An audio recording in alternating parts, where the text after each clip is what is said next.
Hi everyone, it's a pleasure for me to welcome the winner of the X Invitational. It's a pleasure for me to welcome Koma. How are you, Koma? I'm doing great. Thanks, everybody. It's my pleasure. First of all, congratulations for your strong finish at the X Invitational. I know you must feel very happy. Oh yes, I expected just to go in there and maybe get my $1,000 and end up winning the whole thing. Couldn't be happier. Yeah, as you said in your interview, you were expecting just maybe going to day 2, and after day 2, top 4 was a surprise, and after a surprise, it was the final. Yeah, I was expecting a secret tech, especially from Dragonborn, and as much as I tried, I couldn't really come up with anything too innovative. So just went with the deck that I took. Yeah, as you mentioned, it was a deck inspired by Havok. He's a really good deck builder. Okay, so I got some questions from the French community. They were very happy to ask questions to you. Let's start with the X Invitational. What was the atmosphere of the tournament? Did you enjoy your journey? Oh yeah, it was probably the most fun I've had in a long time. Just getting to see a lot of the Reddit posters and the forum posters, and just the other guys at the invitational winners, the qualifier winners. I mean, every single Hex employee was hospitable and treated me great, and I mean, everything about the trip really went very, very well.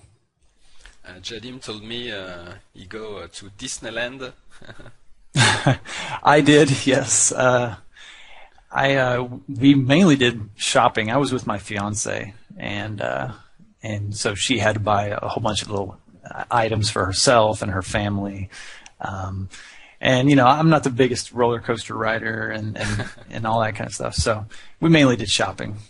Okay. And what was the atmosphere in the tournament? Did you enjoy all the crowd?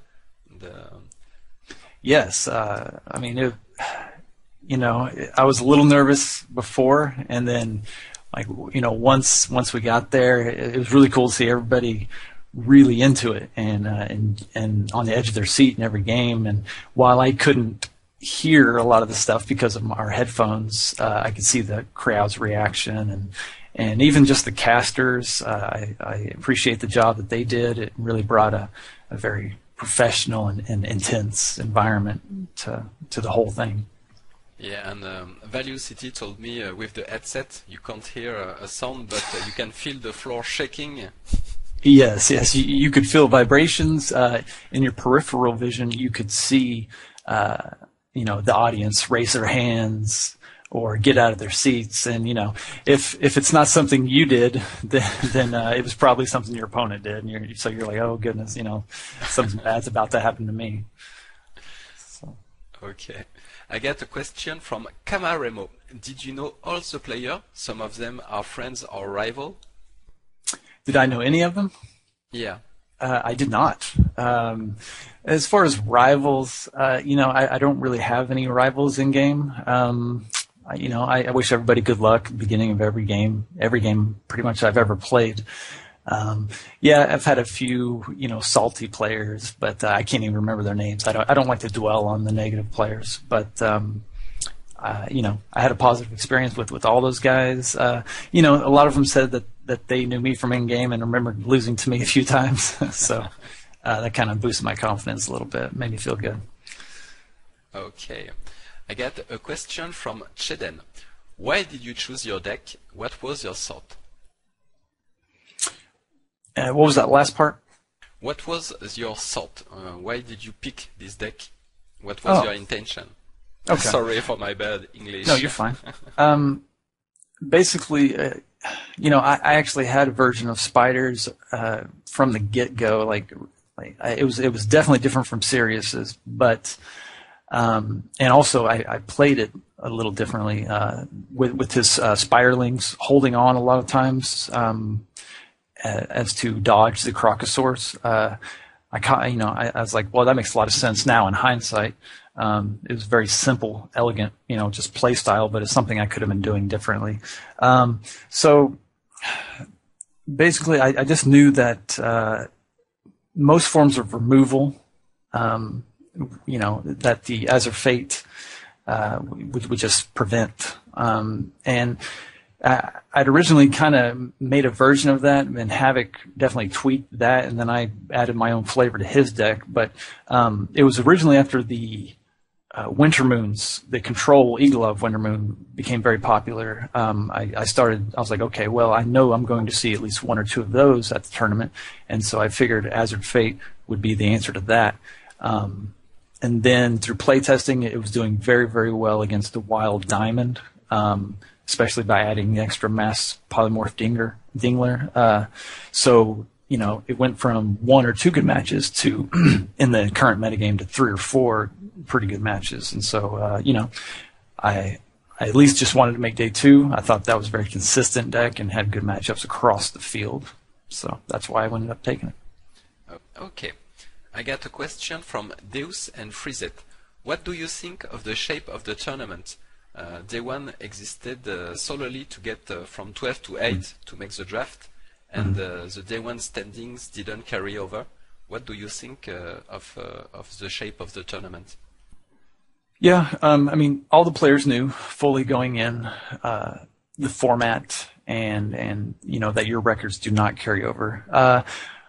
I really don't have an opinion either way. I've played in large-scale tournaments where, you do make day two, but if you make it just by the skin of your teeth, just by, barely getting the minimum, that means you have to go undefeated on the next day, which for the most part is just impossible for a lot of people. So, it lets you just at least regather yourself and then everybody starts over from scratch. I don't have an opinion either way. If it would have been the other way, I would have been fine with that. And, Hex is trying to distance itself from other major card games and their tournament styles, so I can't blame them for choosing a different tournament format.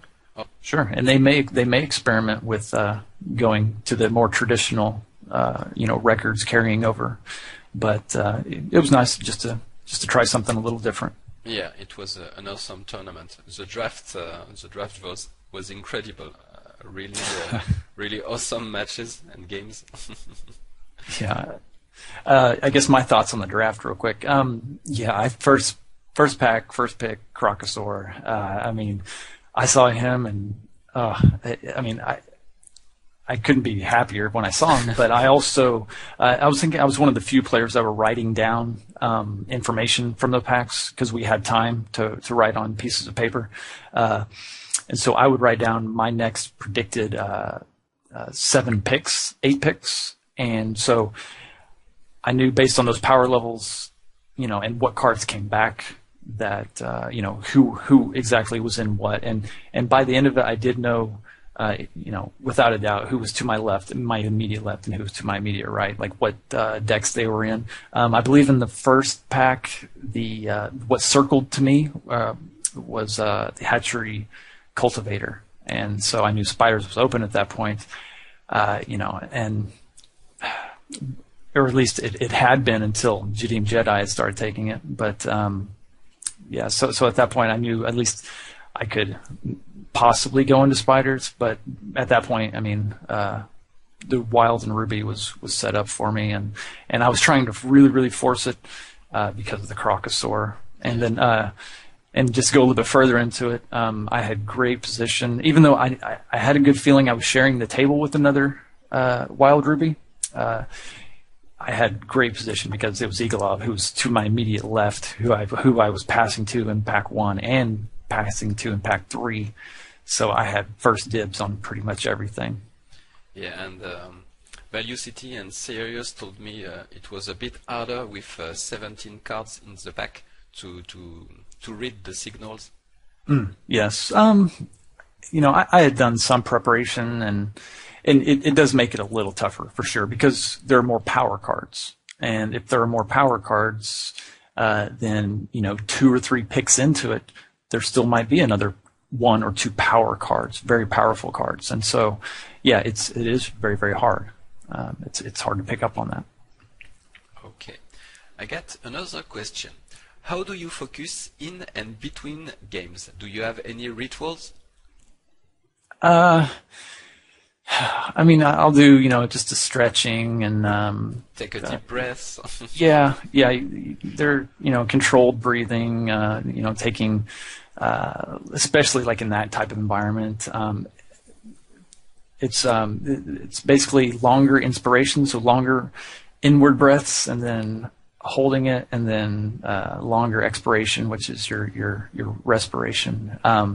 It calms you down. It's something that's been ingrained in me through my occupation. We've been taught calming breathing. I'm a paramedic and a firefighter, and that's something that we're taught. It's to conserve oxygen, slow your heart rate down, and just focus. So I do use that technique for sure.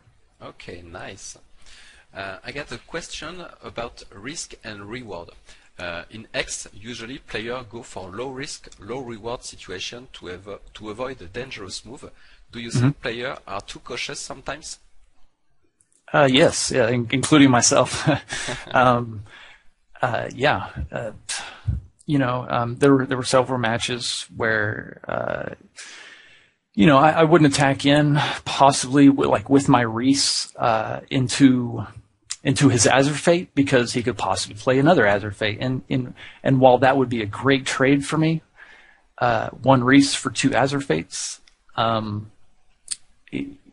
just knew Reese was my long-term win strategy, so I didn't even want to risk it for that. But yes, the people can definitely play instead of to win, they might make a mistake in playing to not lose.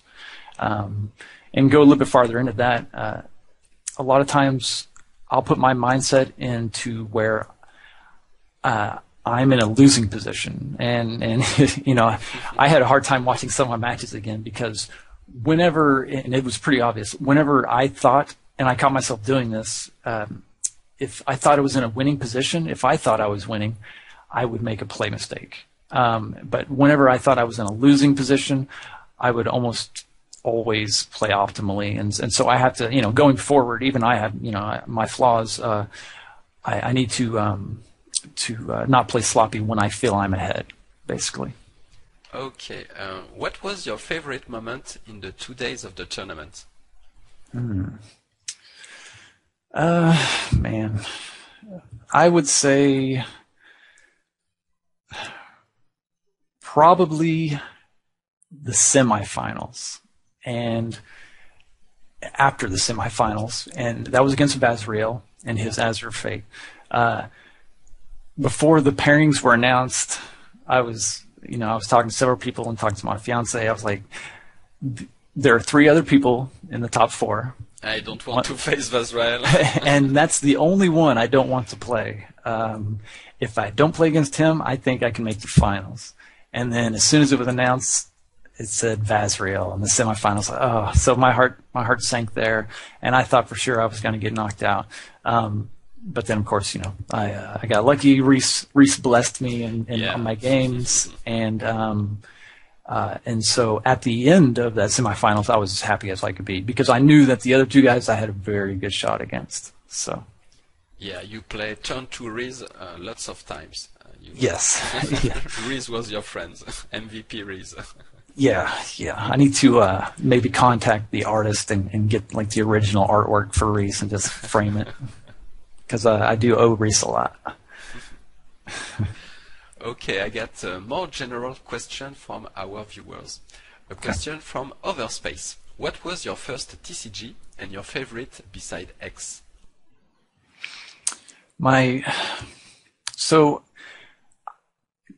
The Star Wars Decipher game was shown to me, I want to say back in 95 or 96, 1996, by a friend, and I played that a little bit, and that was my very first experience with a card game, and I was hooked immediately. I dabbled in a little bit of casual Magic the Gathering, but the first game that I really went all in was a game called Legend of the Five Rings. Oh, yeah. And And we had a very good local scene. We get, always get 30 players on our big tournaments, and so I loved the theme, the feudal Japan theme. I loved people would really kind of almost role play, because they would stick with one clan, and it's kind of like sticking with a shard or a color in Hex.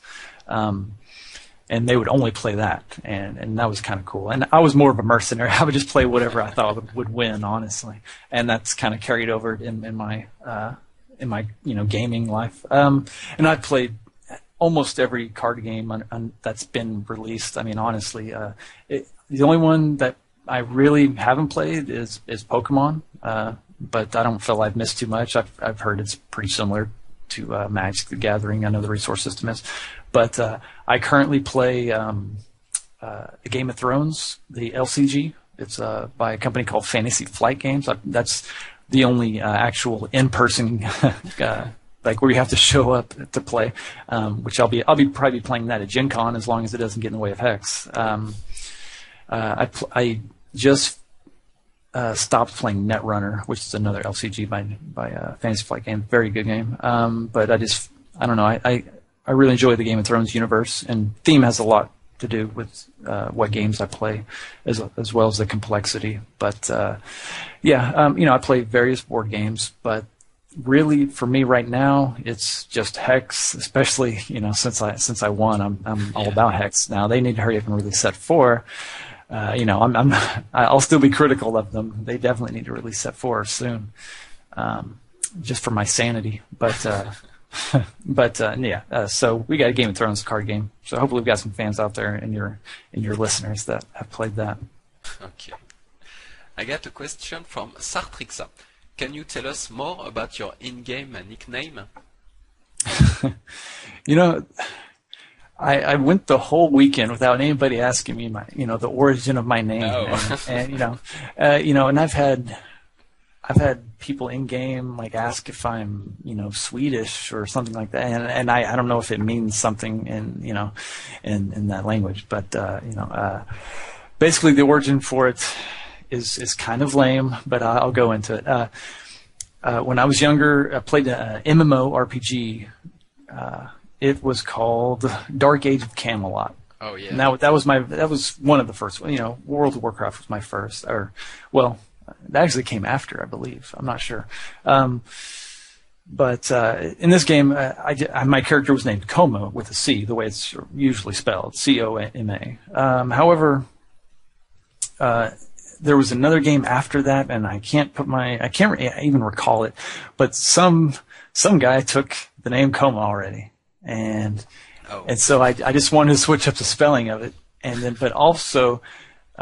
What made me think of it was there was a local radio station, which it was KOMA, and they play, and I listened to them, and they played oldies. I'm talking like Buddy Holly and Richie Valens, and I was kind of the odd person that actually listened to oldies. So the KOMA was my choice for instead of just the normal spelling of Koma, I went with the K. There's nothing else other hidden behind it except for just being inspired by a radio station, and because some jerk took my name before I got it, Okay, when I saw your name, I was thinking about Oklahoma. It was. Oh yeah, and no, I wish I was that clever, but no, it's just from a radio station. That's as simple as that. Okay. And it stuck with me, so. Nice. Because then I never had to worry about, because if I just changed up that, I wouldn't have to worry about some other guy having my name, and so I just always went with the K instead of the C. Okay, I got a question from Freezet. What is your favorite card and your favorite deck? And maybe a fun card, Vasuel of Pack Raptor, Bootless Living Totem? Well, I would say after the Invitational that my favorite card is Reese. Hands down. It's fine. You can pick a competitive card. But as far as just a fun card, and the card that I really enjoy and that has a lot of potential, is Hideous Conversion. That's my favorite card. It's a card that's You love to sacrifice bunnies. yeah. On the surface, it doesn't seem that powerful, but I would say look out for it possibly in the future. It's a very combo enabling card, and it's a very casual, fun card. But for competitive cards currently, it's definitely Reese. Yeah, no doubt about it. Okay, and your favorite deck? Man, I would probably go back to the set 2 metagame, and it would be the Mono Sapphire with the Reese and the Storm Clouds. Yeah. And the Cerulean Mirror Knight. That was probably my favorite deck of during that current metagame. And one of the most hated deck. Yes. Okay, nice. And I got a final question. Do you have any advice for the new player who starts the game? Yeah. Don't be afraid to just get in there and play in draft tournaments. Even the competitive draft tournaments, they have better value. For people who do better on average, but don't be intimidated. I mean, Kismet can bless you, and Kismet can also destroy you as well. But everybody has a chance. It's the only way you're going to get better is to play against very good people. Of course, there are ways to do that without risking money, and that's to watch streams, get a sense of what the best picks are in limited. Now there are constructed streams popping up, which I'm really happy to see. I've got bored of watching so much limited streams, so I'm excited to see all these constructed streams come up. Watch those if that's constructed is more your thing. There are very cheap decks, competitive decks out there. Ruby 1-drop deck with Quashes. It's very powerful. It's relatively easy to play, and if you get matched up right, yeah, you'll make your money back, and maybe you'll go infinite. Bottom line is don't be afraid to take a chance. Everybody's human. If you end up playing against a guy, you've one of the invitationalists, don't be that intimidated by it. You have a shot to beat him. It's luck's part of the game. Okay. Thank you, Koma, for taking a bit of your time to answer to this question, and we wish you the best for the future. Thank you. It was my pleasure.